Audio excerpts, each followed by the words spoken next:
भारत यशस्वी प्रधानमंत्री श्रीयुक्त नरेंद्र मोदी जी महिला मानकर सुरक्षा को सर्वदा प्राथमिकता दे आसुछंती।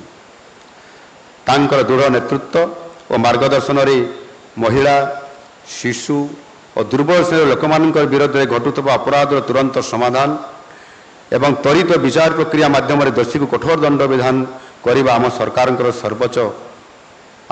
सर्वोच्च अधिकार दौरान शून्य सहनशीलता नीति अवलंबन करी अपराधर शिकार होउतबा पीड़िता मानक त्वरित न्याय प्रदान करने आम सरकार प्रतिश्रुतिबद्ध। अपराधी जे कौन पदमर्यादार थिले मध्य तांको विरुद्ध रे दृढ़ कार्यानुष्ठान ग्रहण करा जिवो। महिला मानकर विरुद्ध रे घटुवा मामला गुड़िक निरपेक्ष तदंत करने नित्यांत आवश्यक। मु आ गोटे दिग को समस्त ध्यान आकर्षण करने को चाहूँगी। गत 22 वर्ष ये निश्चित भाव आम ओडिशा पाई एक विराट कालखंड कहले अत्युक्ति हम ना।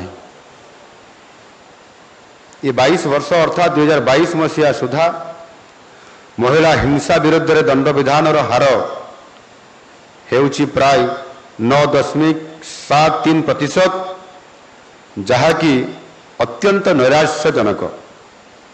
यह जेकोसी मानदंड रे ग्रहणीय नुहे।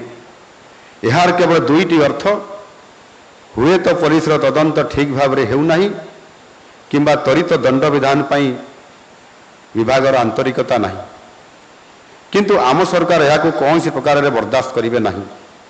मु पुलिस महानिदेशक को कहबी महिला हिंसा संबंध में जिलावारी और हिंसा प्रकार वारी विस्तृत तथ्य प्रदान करने सहित प्रति जिले में दंड विधान कन्विक्शन तथा दंड विधान पेंडिंग स्टाटस और ताहार कारण विषय एक सप्ताह मध्य तथ्य देवे। यह को सठिक भाव अनुधान कर सारा पर आईन विभाग सहित परामर्श विमर्श करी भविष्य कार्यपंथा निश्चित भाव में निष्पत्ति निया जिवो। विगत वर्ष गुड़िक रेकर्ड देखिले मो मन को गभीर आघात लगी।